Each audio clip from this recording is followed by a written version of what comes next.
Welcome to Yes You Can channel. Do you have a problem with your AOC monitor? It's flickering / glittering.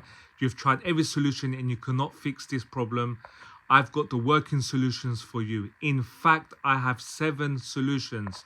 Let's start with solution 1, guys. Change from display port to HDMI port. Solution 2, turning down the refresh rate. Switching from 144 Hz to 120 Hz should help you. Solution 3, disabling adaptive sync in the OSD on-screen display in your monitor. Solution 4, turning off FreeSync. This applies to AMD Adrenaline software. Solution 5, checking and updating your firmware patch for your AOC monitor.